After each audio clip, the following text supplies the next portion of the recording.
Hey there, welcome to day 98 of the Let's Grow Annual Challenge. Sharon Horne-Ellstrom here with a gravelly voice apparently this morning. Today we are going to look at an area of physical growth that we want to improve or to soap up. We're going to soap it up, meaning starting tomorrow, we're going to apply the SOAP framework to it. It is an improvement framework, an improvement process that you can use for absolutely positively anything, any challenge, any setback, any obstacle, any little problem that comes your way. You can use this process to automatically get the best possible results for you at the time and going forward, right? So I like to have a process for that. I like to teach this process for that. I came up with it in 2020 during the pandemic, the beginning of the pandemic, because like so many other people, I was like, okay, what do I do now? How do I move forward? How do we keep the world moving forward given all the craziness that's going on?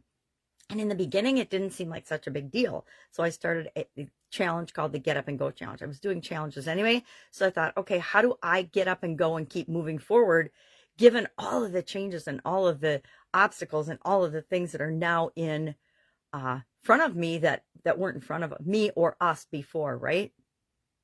All kinds of little things and big things that we never anticipated were now things that we needed to deal with on a daily basis. So that's where the SOAP framework came from. And of course, I always had a process for doing that, but I never formalized it. And I certainly never shared it with anybody. It was kind of just my secret weapon for dealing with the world and dealing with challenges and obstacles and things as they came up. And it worked really, really well for me. And it works so well that I have it installed in my subconscious now. And through repetition, that's what we do. We'll do it every month this year. We've done it 3 months in a row now. We'll continue to do it because it's such a powerful process. Just like so many tools we can have in our toolbox to help make our life easier. Why the heck aren't we using them? You know, if you need a hammer and a screwdriver and a wrench and a pliers and a couple of tools at home, why would you not always have those in your home, in your little toolbox? Of course, my little toolbox is out of reach, but I have a little pink toolbox that I keep pretty close to me. I always know where it is. If it isn't like, you know, I always know where it is so that if I need a tool, I can use it to do the job and save myself a whole lot of stress and anxiety. So how are we going to go about deciding what area of our life we want to improve with respect to physical growth?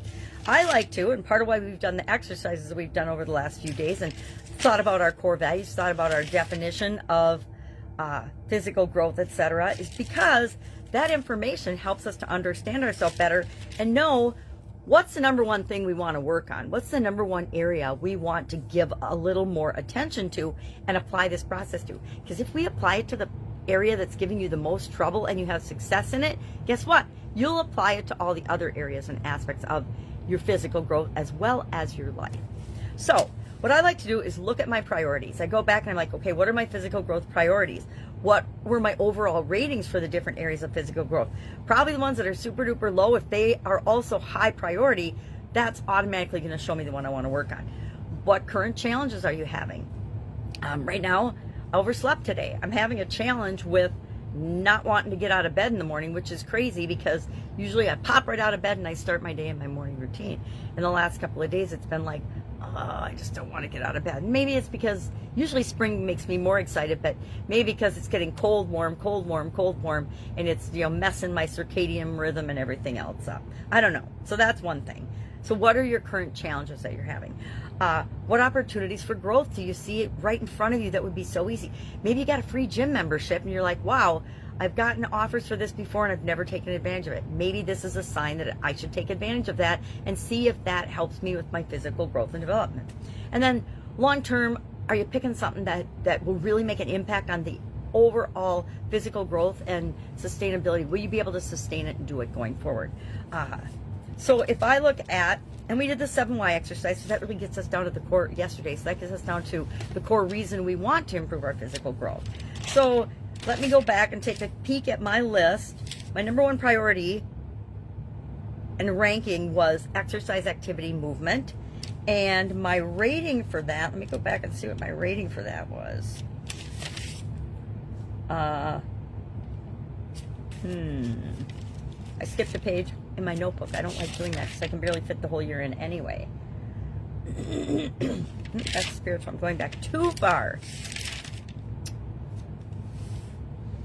Well, that also has to do with activity and movement. I rated myself only a a 5 in that. And I need to be above average with my movement because I have physical challenges that if I know already from past experience, if I don't keep moving, I'm in big trouble. So my area to soap, I'm just deciding right now, and I better write it down since I'm committing to it, is physical, actual, I'm going to say exercise, even though I obviously don't like that word very much. But I'm going to say movement and activity. That's going to be my area to soap. So our action item today, pick one area of physical growth that you want to improve and you want to apply the SOAP framework to over the next 4 days. And tomorrow we'll hop into the S of the SOAP framework. Any questions? Of course, there's a write-up in Guide 2 of our Let's Grow Annual Challenge private group, Facebook group page, as well as, there's actually 2. There's one, I remember I used ChatGPT to create a little bit more detailed information about the topic we're having every day, and then I create a story to go along with that. Well, the first one is Penelope's story, and it made up its own SOAP framework. And so since it wasn't my SOAP framework, the second one is Patty's story and Patty's experience using the SOAP framework after I defined it for ChatGPT using my SOAP framework, our SOAP framework, the SOAP framework for the Get Up and Go Challenge, the SOAP framework since COVID, the SOAP framework that we use for Supersize Your Business, etc. So redefine it. So there's actually 2 stories there, and I get a kick out of it when things come up with their own SOAP framework or their own definition for acronyms, because it just gives me other insight and to ask myself, is part of that better? Is that something that I should incorporate into what I'm doing as well? Because guess what? I'm always continually improving and growing and learning too.